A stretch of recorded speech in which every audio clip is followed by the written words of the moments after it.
Hey guys, it's Hans Hobbies, and this is a review of my Redcat Racing Landslide XTE.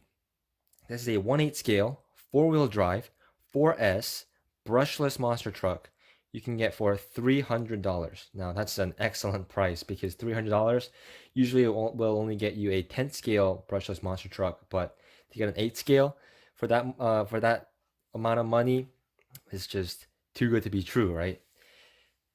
But once you really dig into this truck, it kind of makes sense why this truck is only $300. Is it because it's a bad truck? I'll give you a spoiler. No, it's not a bad truck. There are legitimate reasons why this thing is so cheap. The main thing being this truck is based on a 1/8 scale buggy. And you can see it has a aluminum chassis. Oh, you can't see. You can see it has an aluminum chassis with all countersunk hex hardware. Very, very nice. Very 8 scale buggy fare, but usually when companies go and convert 8 scale buggies into monster trucks, they will make a lot of mechanical changes to get it to that point. Basically, the only thing the two vehicles will share is the chassis, whereas this one is changed very little between the buggy version and the monster truck version, other than the cosmetics. That's the main reason why you can get it for so cheap. Byproduct of that is this, even though it is an 8 scale monster truck, it is pretty small.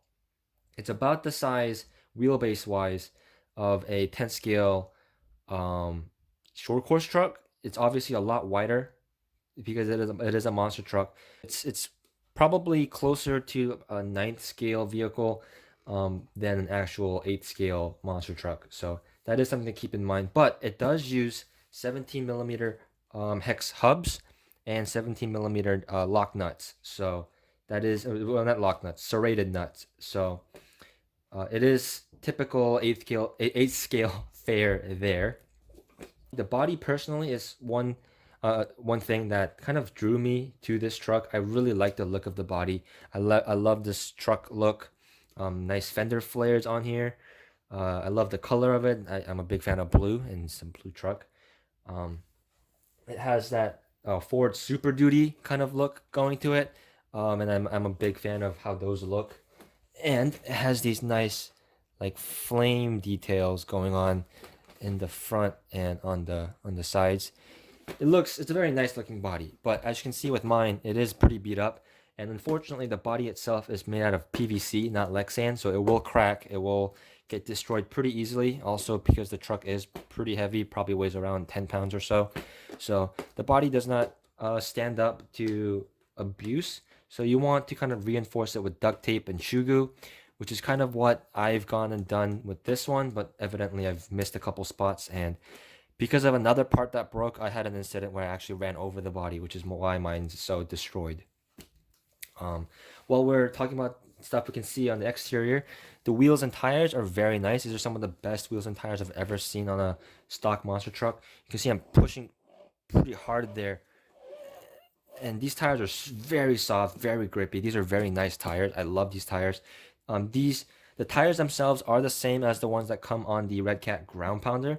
The wheels are the same mold as well. The difference is this one has a larger hole. It does not have the 12 millimeter adapter, so you can fit on this 8 scale style drivetrain. And also, this version has foams in it, which makes the tires actually usable. So, very nice tires, and I love the look of the wheels. The wheels are also very pliable, so they will be very durable for you. The radio the truck comes with is this RCR 2CE radio. It's a pretty basic 2-channel radio, but it is nice as far as RTR radios go. This is a genuine FlySky radio. You can read it on the sticker at the bottom. So that is nice that it's not like a copy of anything. It's a genuine radio. The steering wheel has a nice rubber grip on it. I really like the look of that. It has a nice dust cover for all the adjustments.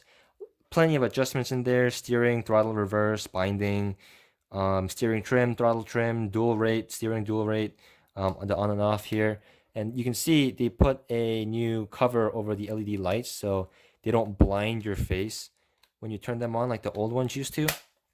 So that's very nice to see. Only takes 4 AA's, and pretty basic radio like I mentioned, but feels very high quality and a very nice radio. Electronics wise, we get a 120 amp ESC that's in here with the fan on it, waterproof. Dean's connectors, dual Dean's connectors, so you can run two 2S batteries for 4S. 4S is the maximum you can run on this. This tag right here actually tells you can't run more than 3S, but ignore it, it's wrong. The motor is a 1920 kV motor, and with a very nice and large aluminum heatsink on it. The motor stays nice and cool, so the gearing seems like it's proper. And the truck features a center diff that is not oil filled, it's only grease filled. So if you want to tune the diff, you're gonna have to take it apart and put your own fluid in there, but at least it is tunable. So driving on 4S on flat surfaces like this, or mostly flat surfaces, the truck, the first thing you notice, it has a lot of punch. It accelerates up to speed very, very quickly. And if you stand on the throttle for a while and get the center diff spooled up, then it starts to pop those wheelies. And it's just a really exciting truck to drive, even on just a flat surface like this. And especially for me, since this is my first ever like 4S brushless truck I've ever driven. I'm mostly used to brushed nickel metal hydride stuff, so for me it was a lot of fun to drive even on a flat surface. Here on a different day, the ground is a little bit more damp, so it has a bit more traction, and you can see it's popping a bit more wheelies. The front tires do balloon though, quite a bit, and that's because, like I mentioned before, the center diff does not have any fluid in it, so that's something you're definitely gonna want to tune in order to get a little bit better performance out of the truck on a flat surface. So moving over to the dirt, we have kind of a loose surface on top of the damp dirt, so the surface isn't very consistent here, but nevertheless the tires do an excellent job of providing traction for the truck. They are soft enough and aggressive enough tread where the truck is able to be propelled forward without much trouble. Now, with that said, even with the loose layer on top, the truck doesn't really slide around a lot like you would expect it to, especially with the short wheelbase. But because of the alignment and the strained suspension geometry of it, I think that actually helps it keep straighter. So when the suspension cycles, it tends to toe in the farther it compresses, and even at full droop, the suspension is still towed in. So that toe in really helps the truck stay straight and really aids in controllability of the truck. So we're back at the same area on a different day. The track is a bit wet and muddy, but we can still see how the truck performs in the air. Thanks to its aluminum chassis and buggy design, the truck flies through the air very well and is very controllable in the air. Upon landing though, the truck tends to slap the chassis hard and bounce back up a bit because the shock setup on it isn't great. The springs are a little bit too soft, and I think the oil is a bit soft too, but the truck also is a bit sensitive to control input in the air due to its large tires, and on top of that, the stock radio has a bit of a throttle delay, so it can be a bit difficult to control accurately, especially if you're a newbie to a truck like this, like me. So this resulted in a lot of unintended durability testing, and I consistently broke the rear body mount and eventually I also broke the rear bumper. The aluminum chassis also bent on my first 4S run with the truck stock, so the M2C Racing chassis brace is something I would definitely recommend you get right away if you're interested in the truck. With the brace, the chassis bending issue is completely eliminated. The brace brings the total price of the truck to $380, which is still pretty cheap and competitively priced for what it is, but for just $20 more than that, you can get the Redcat Kaiju, which is a similar size but 6S monster truck. So you're going to have to kind of decide if you want a high center of clearance stunt truck or a lower center of gravity performance-oriented monster truck. But other than those issues, the truck was pretty bulletproof. It was driven at a maximum of 35-degree Fahrenheit weather and nothing else broke on it. So I'm really satisfied and impressed with the durability of the Landslide. While we're out here in the snow though, let's see how the Landslide did here. The snow is on top of grass, so the traction is a bit higher than it would normally be on a harder surface, but the truck plows through really well thanks to its high power and the fact the ballooning of the tires act like pizza cutters and cut down through the snow to the actual terrain. But the thing that becomes more obvious in the snow, though, is the fact that the front tires do balloon a lot more than the rears. So the center diff really needs some fluid. It looks crazy and fun, and it's exciting, but I would prefer if it wasn't quite that loose. Moving to the track, the snow is now on top of hard-packed frozen dirt, so there is a bit more sliding going on here, but the Landslide still performs great on the surface.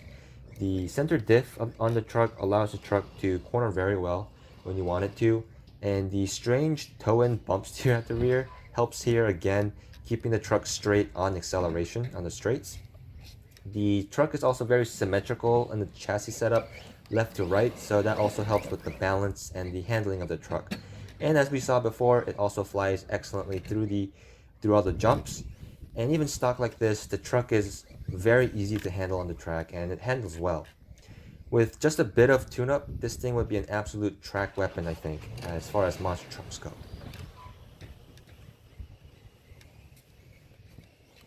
Is it a decent snow track or is it too muddy?